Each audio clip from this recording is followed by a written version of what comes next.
Hi ಎಲ್ರಿಗೂ ನನ್ನ ಪ್ರೀತಿಯ ನಮಸ್ಕಾರಗಳು. ಚಂದನ ಸ್ಮೃತಿಗೆ ಎಲ್ರಿಗೂ ಕೂಡ ಆತ್ಮೀಯವಾದ ಸ್ವಾಗತ. ಈಗ ವಿಷಯಕ್ಕೆ ಬರೋಣ. ಇಷ್ಟೊಂದು ಹಣ, ಲುಕ್, ಫೇಮ್ ಇರುವವರು ಫಾಸ್ಟ್ ಏನೋ ಕತೆ ಇಟ್ಕೊಂಡಿರುವ ಒಂದು ಹುಡುಗಿಯನ್ನೇ ಪ್ರೀತಿ ಮಾಡಿ ಮದುವೆ ಆಗ್ತಾರೆ ಅಂದರೆ ನಿಜವಾಗ್ಲೂ ಗ್ರೇಟ್ ಗಂಡಸು ಗೊತ್ತಾ. ಒಂದು ಗಂಡಸಿಗೆ ಹಣ, ಲುಕ್ ಇದ್ದರೆ ಮಾತ್ರ ಸಾಲದು, ಮೈಂಡ್ ಸೆಟ್ ಕೂಡ ಫಾಸ್ಟ್ ಆಗಿರೋದು ಯಾವಾಗಲೂ ಮುಖ್ಯ. ವರ್ಷ 2016, ಕಿರಿಕ್ ಪಾರ್ಟಿ ಸಿನಿಮಾ ಅಲ್ವಾ, ಕಿರಿಕ್ ಪಾರ್ಟಿ ಸೆಟ್. ಅಲ್ಲೊಂದು ಹಸಿ ಬಿಸಿ ಪ್ರೀತಿ. ಅವಳ ವಯಸ್ಸು ಕೇವಲ 20 ವಯಸ್ಸು. ಅವಾಗ ಇನ್ನೂ ಮಕ್ಕಳ ಒಂದು ಸ್ವಭಾವ, ಮುಗ್ಧ ನಗು, ಅದು ಮಾಸ್ಯೇ ಇರಲಿಲ್ಲ. ಅವನು 33 ಹರೆಯದ ಪ್ರಬುದ್ಧ ಒಳ್ಳೆಯ ಗಂಡಸು ಕೂಡ ಹೌದು. ಒಂದು ಸಿನಿಮಾದ ಹೀರೋ ಹೌದು, ಪ್ರೊಡ್ಯೂಸರ್ ಕೂಡ ಹೌದು. ಇವರೇ ನಮ್ಮ ರಕ್ಷಿತ್ ಶೆಟ್ಟಿ, ಅವರೇ ನಮ್ಮ ರಶ್ಮಿಕಾ ಮಂದಣ್ಣ ಅವರು.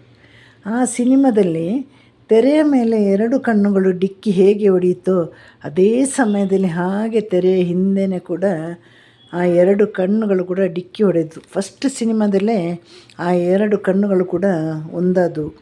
ಆ 20ರ ಹರೆಯದ ಹುಡುಗಿಗೆ 33ರ ಹರೆಯದ ಗಂಡಸಿನ ಕಣ್ಣಲ್ಲಿ ಕಂಡ ಆಶಯ, ಸೆಳೆತ, ಪ್ರೀತಿ ಇದು ವಯಸ್ಸನ್ನು ಕೂಡ ಮೀರಿತ್ತು.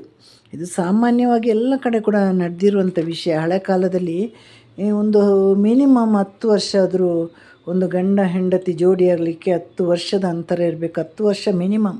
ಮತ್ತು 15, 20, 25 ಆದವರು ಇದ್ದಾರೆ. ಯಾಕಂದರೆ ಹೆಂಗಸಿಗೆ ವಯಸ್ಸು ಬೇಗನೆ ಆಗುತ್ತೆ, ಗಂಡಸಿಗೆ ವಯಸ್ಸು ಲೇಟಾಗಿ ಆಗುತ್ತೆ. ಹಾಗಾಗಿ ಗಂಡಸು ಇನ್ನೊಂದು ಮದುವೆ ಆಗಬಾರ್ದು ಅಂತ ವಯಸ್ಸಿನ ಅಂತರ ಇಟ್ಟಿದ್ರು. ಅದು ಅವತ್ತಿನ ಕತೆ. ಅದು ಅವತ್ತು ಎಲ್ಲರೂ ಒಂದು ಸಂಬಂಧಿಕರೆಲ್ಲ ಒಪ್ಕೊಂಡ ಮದುವೆ. ಇವತ್ತು ಇವರಿಬ್ಬರೇ ಒಪ್ಕೊಂಡಿರುವಂಥ ಈ ಒಂದು ಏನು ಹೇಳಿ ಪ್ರೀತಿ, ಪ್ರಣಯ, ಪ್ರೇಮ ಎಲ್ಲವೂ ಕೂಡ ಹೇಳ್ಬೋದು. ಒಟ್ಟಲ್ಲಿ ಇವರಿಗಿಬ್ಬರಿಗೆ ಒಂದು 13 ವಯಸ್ಸಿನ ವ್ಯತ್ಯಾಸ ಕೂಡ ಇತ್ತು. ಆದರೆ ಇಲ್ಲಿ ಹೆಚ್ಚಾಗಿ ರಶ್ಮಿಕಾ ಚಿತ್ರರಂಗದಕ್ಕೆ ಕಾಲಿಟ್ಟ ಸಮಯ ಅಲ್ವಾ. ರಕ್ಷಿತ್ ಶೆಟ್ಟಿಯವರು ಮೊದಲೇ ಚಿತ್ರರಂಗದಲ್ಲಿದ್ದರು, ರಶ್ಮಿಕಾ ಅವರು ಚಿತ್ರರಂಗಕ್ಕೆ ಕಾಲಿಟ್ಟ ಸಮಯ. 99% ಕೆರಿಯರ್ ಅವ್ರದ್ದು ಮುಂದೆ ಹೋಗಬೇಕಾಗಿತ್ತು, ಬಾಕಿ ಇತ್ತು. ಯಾಕಂದರೆ ಶುರುವಾಗಿ ಅವರು ಪಾದಾರ್ಪಣೆ ಮಾಡಿದಂಥ ಸಮಯದಲ್ಲಿ ಅವರಿಗೆ ವಯಸ್ಸು ಕೂಡ 20 ಆಗಿತ್ತು. ಮತ್ತು ಸ್ವಲ್ಪ ಮುಗ್ಧತೆ ಜಾಸ್ತಿನೇ ಇರೋದು ರಶ್ಮಿಕಾ. ಕೆಲವು ಹೆಣ್ಣು ಮಕ್ಕಳಿಗೆ ಒಂದು 15, 18ಕ್ಕೆಲ್ಲ ಒಳ್ಳೆಯ ಏನು ಹೇಳೋದು ಪ್ರಬುದ್ಧತೆ ಬಂದಿರುತ್ತೆ. ಆದರೆ ರಶ್ಮಿಕಾ ಇವಾಗಲೂ ಇರೋದು ಅವರ ಮಕ್ಕಳಾಗಿ. ಹಾಗಂತ ನಾನು ಸಪೋರ್ಟ್ ಮಾಡ್ತಿಲ್ಲ, ವಿಷಯಗಳನ್ನು ಹೇಳೋದಷ್ಟೇ. ಜುಲೈ 3, 2017 ಅದ್ಧೂರಿಯಾದ ಎಂಗೇಜ್ಮೆಂಟು, ಒಂದಷ್ಟು ಜನರ ಸಮ್ಮುಖದಲ್ಲಿ ಆಗಿರುವ ಎಂಗೇಜ್ಮೆಂಟ್. ಆ ಎಂಗೇಜ್ಮೆಂಟ್ ನೋಡಿದರೆ ಖಂಡಿತವಾಗಿ 2 ಕುಟುಂಬನೂ ಹಿಂದೆ ಮುಂದೆ ನೋಡಿಲ್ವೇನೋ ಅನ್ನಿಸ್ತಾ ಇತ್ತು ನಮಗೆ. ಯಾಕಂದರೆ ಫಸ್ಟ್ ಸಿನಿಮಾದಲ್ಲೇ ಒಂದಿನ ರಾತ್ರಿ ಎಲ್ಲೇ ನಮ್ಮ ರಶ್ಮಿಕಾ ಅವರು ಎಲ್ಲರೂ ಒಂದು ಕ್ರಶ್ ಸ್ಟಾರ್ ಆಗಿದ್ದರು ಅವರು. ಅಂಥ ಒಂದು ಹೆಸರು ಒಂದೇ ಸಿನಿಮಾದಲ್ಲಿ ಅವರಿಗೆ ಸಿಕ್ಕಿರುವಾಗ ನಂತರದಲ್ಲಿ ಅವರ ಕೆರಿಯರ್ ಬಹಳ ದೊಡ್ಡದು ಅಂತ ಅವರಿಗೆ ಅರ್ಥ ಆಗಬೇಕಾಗಿತ್ತು. ಬಹುಶಃ ಅವರ ಮುಗ್ಧತೆ ಅದನ್ನು ಅರ್ಥ ಮಾಡಿಸಿಲ್ವೇನೋ. ಎಲ್ಲ ಕ್ಯಾಮರಾಗಳ ನಡುವೆ ಅವರ ಉಂಗುರ ಕೂಡ ಬದಲಾಯಿತು. ಹಾಗೆ ಅವರ ಎಂಗೇಜ್ಮೆಂಟ್ ಕೂಡ ಎಲ್ಲರ ದೊಡ್ಡವರ ಸಮ್ಮುಖದಲ್ಲಿ ಮುಗಿಯಿತು. ಮತ್ತು ಗೊತ್ತಲ್ವ, ಈ ಟಿ ವಿಯವರ ಬಾಯಿಗೆ ಸಿಕ್ಕಿದರೆ ಎಂಗೇಜ್ಮೆಂಟನ್ನು ಮದುವೆ ಮಾಡಿ ಕೂಡ ಬಿಡ್ತಾರೆ. ಅಂಥ ಸಮಯದಲ್ಲಿ ಎಲ್ಲರಿಗೂ ಖುಷಿಯಾಯಿತು. ಸಿನಿಮಾದಲ್ಲಿ ಆ ಜೋಡಿನ ಇಷ್ಟ ಎಲ್ಲರಿಗಾಗಿತ್ತು. ಯಾರೋ ಅವರ ಒಂದು ವಯಸ್ಸಿನ ಬಗ್ಗೆ ಯಾರಿಗೂ ಅರ್ಥ ಆಗಿಲ್ಲ. ಯಾಕಂದರೆ ರಕ್ಷಿತ್ ಶೆಟ್ಟಿಗಂತೂ ವಯಸ್ಸು ಕಾಣ್ತಾನೇ ಇರಲಿಲ್ಲ. ಹಾಗಾಗಿ ಅದರ ಬಗ್ಗೆ ಯಾರು ಅವರಿಗೆ ಇಷ್ಟ ಆದಮೇಲೆ ಅದರ ಬಗ್ಗೆ ಯಾರೂ ಕೂಡ ತಲೆ ಕೆಡಿಸಿರಲಿಲ್ಲ. ಆದರೆ ಪ್ರೀತಿ ಸಂಬಂಧ ನಾವು ಅಂದುಕೊಂಡಾಗೆ ಖಂಡಿತವಾಗಿ ಸುಲಭನೂ ಅಲ್ಲ, ಸಾದಾಸೀದವಲ್ಲವೇ ಅಲ್ಲದು. 2018 ಸೆಪ್ಟೆಂಬರ್ ಬರುವಷ್ಟರಲ್ಲಿ ಇಬ್ಬರಿಗೂ 2 ಉಂಗುರಗಳು ಭಾರವಾಗಲಿಕ್ಕೆ ಶುರುವಾಯಿತು. ಹಾಗೆ ಸಂಬಂಧಗಳು ಕಳಚಿ ಕೂಡ ಹೋಯಿತು. ಬ್ರೇಕಪ್ ಅನ್ನೋ ಸುದ್ದಿ ಇಡೀ ನಮ್ಮ ಏನು ಸಾಮಾಜಿಕ ಜಾಲತಾಣ, ಟಿ ವಿ ಮಾಧ್ಯಮದಲ್ಲೆಲ್ಲ ಬಿಸಿಯಾಗಿ ಓಡಾಡ್ತಾಯಿತ್ತು. ಆಕೆ ರಕ್ಷಿತ್ ಅವರನ್ನು ಮುಳುಗಿಸಿದ್ಲು ಅನ್ನುವ ಗಾಸಿಪ್ಪು ಶುರುವಾಯಿತು. ಅಂದರೆ ಯಾವಾಗಲೂ ನೋಡಿ, ಯಾವುದೇ ಒಂದು ವಿಷಯ ಬಂದಾಗ 1-2 ಮನಸ್ಸು ಒಂದಾಗಲಿಕ್ಕೆ ಹೇಗೆ ಕಾರಣನೋ ಹಾಗೆ 2 ಮನಸ್ಸು ಬೇರೆ ಆಗಲಿಕ್ಕೂ ಕೂಡ ಇಬ್ಬರು ಕೂಡ ಕಾರಣ ಇರ್ತಾರಲ್ವ. ಹಾಗಾಗಿ ಇದು ಕೊನೆಗೆ ಗೂಬೆ ಕುರಿಸೋದು ಹೆಚ್ಚಾಗಿ ಹೆಣ್ಣು ಮಕ್ಕಳ ಮೇಲೆ. ಹಾಗೆ ರಶ್ಮಿಕಳ ಕಥೆನೂ ಕೂಡ ಹಾಗೆ ಆಯಿತು. ಎಲ್ಲರೂ ಗೂಬೆ ಕೂರಿಸಿದರು. ಅದರಲ್ಲಿ ಆ ಸಮಯದಲ್ಲಿ ಅವರಿಗೆ ಎಷ್ಟು ನೊಂದುಕೊಂಡ್ರು ಅದು ಗೊತ್ತಿಲ್ಲ ಯಾರಿಗೂ, ಯಾಕಂದರೆ ಅವರನ್ನು ಒಂದು ವಿಲನ್ ಜಾಗದಲ್ಲಿ ಎಲ್ಲರೂ ಕೂಡ ಕೂರಿಸಿದರು. ವಿಷಯ ಏನು ಅಂತ ಯಾರಿಗೂ ಕೂಡ ಗೊತ್ತಿಲ್ಲ. ಬಾಯಿಂದ ಬಾಯಿಗೆ ಸ್ಪ್ರೆಡ್ ಆಯಿತು. ಎಲ್ಲವೂ ಇಷ್ಟ ಬಂದಾಗೆ ಕಮೆಂಟ್ ಮೂಲಕ, ಮೊಬೈಲ್ ಇದೆ, ಬೆರಳಿದೆ ಅಂತ ಇಷ್ಟ ಬಂದಾಗೆ ಕಮೆಂಟ್ ಮಾಡಿದರು. ಒಂದು ಕರ್ನಾಟಕ ರಾಜ್ಯನೇ ಅವರಿಗೆ ಬೇಡದ ಆಯಿತು. ಆ ಒಂದು ಸನ್ನಿವೇಶದಲ್ಲಿ ಅವರಿಗೆ ತೆಲುಗು ಸಿನಿಮಾದಲ್ಲಿ ಅವರಿಗೆ ಒಂದು ಅವಕಾಶನೂ ಬಂದಿತ್ತು. ರಕ್ಷಿತ್ ಶೆಟ್ಟಿ ಬೇಡ ಕೂಡ ಅಂದಿದ್ರಂತೆ. ಅದೇ ಕಾರಣದಿಂದ ಬ್ರೇಕಪ್ ಆಯಿತು ಅನ್ನುವ ಸುದ್ದಿ ಕೂಡ ಇದೆ.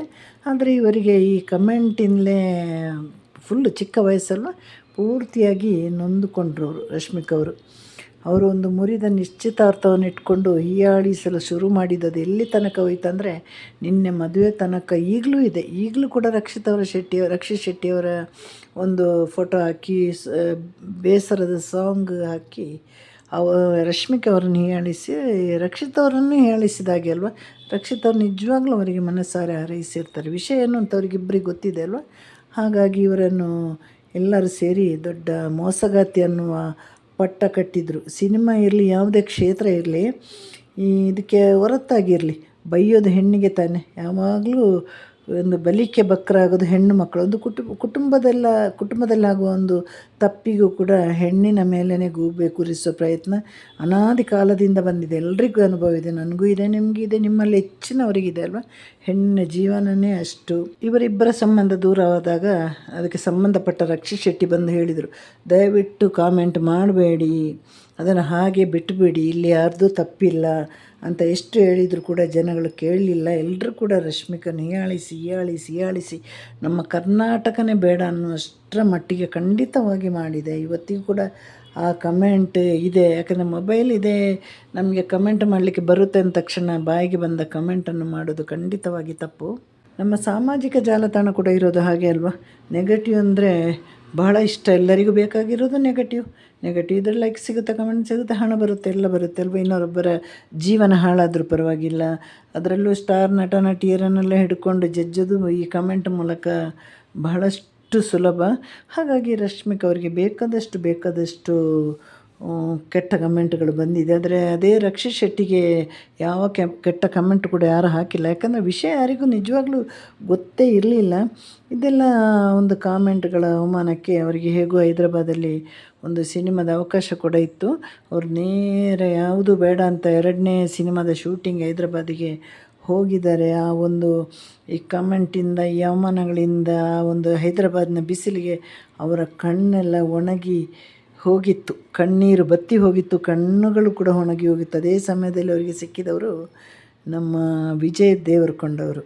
ಇವರೆಲ್ಲ ವಿಷಯಗಳು ಕೂಡ ಅವರಿಗೆ ಗೊತ್ತಿತ್ತು, ಅವರ ಕುಟುಂಬದವರಿಗೆ ಗೊತ್ತಿತ್ತು. ಹಾಗಾಗಿ ವಿಜಯ್ ದೇವರಕೊಂಡ ಮತ್ತು ಅವರ ಕುಟುಂಬ ಕೂಡ ರಶ್ಮಿಕಾ ಅವರನ್ನು ಬಾಚಿ ಹಬ್ಕೊಂಡ್ರು. ಆದರೆ ಅವತ್ತು ಅವರಿಗೆ ಯಾವುದೇ ಪ್ರೇಮ ಪ್ರಣಯ ಇರಲಿಲ್ಲ, ಬರೀ ಒಂದು ಸ್ನೇಹ ಪ್ರೀತಿ. ಅವರನ್ನು ನೋಡುವಾಗ ಒಂಥರ ಮುಗ್ಧತೆ ಇತ್ತಲ್ವ. ಹಾಗಾಗಿ ಅವರನ್ನು ಬಾಚಿ ತಬ್ಕೊಂಡ್ರು. ಹಾಗೆ ಸಿನಿಮಾ ಸೆಟ್ಟಿಂದ ಶುರುವಾದ ಈ ಸ್ನೇಹ ಪ್ರೀತಿಯಾಗಿ, ಪ್ರೇಮವಾಗಿ, ಪ್ರಣಯವಾಗಿ, ನಂತರದಲ್ಲಿ ಉದಯಪುರದ ದೊಡ್ಡ ಅರಮನೆಯಲ್ಲಿ ಮಂತ್ರ ಮಾಂಗಲ್ಯದಲ್ಲಿ ಕೊನೆ ಆಯಿತು. ನೋಡಿ, ಎಷ್ಟೊಂದು ಸಂತೋಷದ ವಿಷಯ ಅಲ್ವ.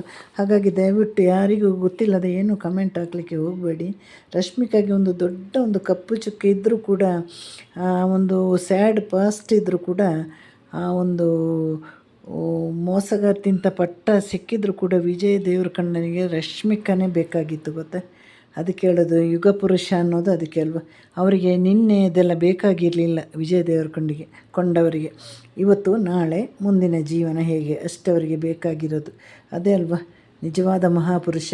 ಒಂದು ಹೆಣ್ಣಿನ ಜೀವನದ ಹಿಂದಿನ ಕಥೆಯನ್ನು ಹಿಡ್ಕೊಂಡು ಬೆಂಡತ್ತಿ ಹೆಣ್ಣಿನ ಜೀವನವನ್ನು ಹಾಳು ಮಾಡಿದ ಅದೆಷ್ಟು ಪುರುಷರು ಕೂಡ ನಮ್ಮ ಹಿಂದೆ ಇದ್ದರು, ಮುಂದೆ ಇದ್ದಾರೆ, ಇನ್ನೂ ಈಗಲೂ ಕೂಡ ಇದ್ದಾರೆ ಅಲ್ವ. ಹಾಗಾಗಿ ಅವರಿಗೆ ರಶ್ಮಿಕಾ ಅವರ ಯಾವುದೇ ಪಾಸ್ಟ್ ಕೂಡ ಅವರಿಗೆ ಬೇಕಾಗಿರಲಿಲ್ಲ. ಕೊಂಡವರಿಗೆ ತನ್ನ ಪ್ರೀತಿಯ ಮೇಲೆ ಅಪಾರವಾದ ಅಚಲವಾದ ನಂಬಿಕೆ ಇತ್ತು ಅವರಿಗೆ. ನನ್ನ ಕೈಗೆ ರಶ್ಮಿಕಾ ಅವರು ಸಿಕ್ಕಿದರೆ ಖಂಡಿತವಾಗಿ ನಮ್ಮ ಒಂದು ಜೀವನ ಖಂಡಿತವಾಗಿ ಸಂತೋಷದಿಂದ ಮುಂದುವರಿಯುತ್ತೆ. ಹಾಗೆ ರಶ್ಮಿಕಾಗೂ ಕೂಡ ಬಹಳ ಇಷ್ಟ ಇತ್ತು. ಯಾಕಂದರೆ ಅವ್ರದ್ದು ಸ್ನೇಹದಿಂದ ಪ್ರೀತಿಯಾಗಿ ಮತ್ತು ಪ್ರಣಯ ಆಗಿರೋದಕ್ಕಿಂತ ಇಬ್ಬರನ್ನು ಅರಿತುಕೊಳ್ಳಿಕ್ಕೆ ಒಂದಷ್ಟು ಅಷ್ಟು ಕಾಲಾವಕಾಶ ಕೂಡ ಸಿಕ್ಕಿತು. ಯಶಸ್ಸು ಗಂಡಸರು ಒಂದು ಹೆಣ್ಣಿನ ನಿಜವಾಗಿ ಒಂದು ಹೆಣ್ಣಿನ ಹಿಂದಿನ ಕಥೆಯನ್ನು ಕೆದಕಿ ಕೆದಕಿ ಹುಡುಕಿ ಹೋಗಲ್ಲ. ಅವನಿಗೆ ಬೇಕಾಗಿರೋದು ಇವತ್ತು ನಾಳೆಯ ಕಥೆಗಳು, ಹಿಂದಿನ ಕಥೆಗಳಲ್ಲ. ಒಂದು ಯಶಸ್ವಿ ಗಂಡಸಿಗೆ ಬೇಕಾಗಿರೋದು ಒಂದು ಮುಗ್ಧತೆ ಇರುವ, ಏನು ತಪ್ಪು ಮಾಡದ ಹೆಣ್ಣಲ್ಲ, ಏನಾದರೂ ಒಂದು ಕಪ್ಪು ಚೊಕ್ಕೆ ಅಥವಾ ಒಂದು ನೋವಿನಲ್ಲಿರುವ ಹೆಣ್ಣು. ಆ ಹೆಣ್ಣಿಗೆ, ಆ ನೋವಿನಲ್ಲಿರೋ ಹೆಣ್ಣಿಗೆ ತಾನು ಆ ಗಾಯಕ್ಕೆ ಔಷಧಿ ಹಚ್ಚಬೇಕು.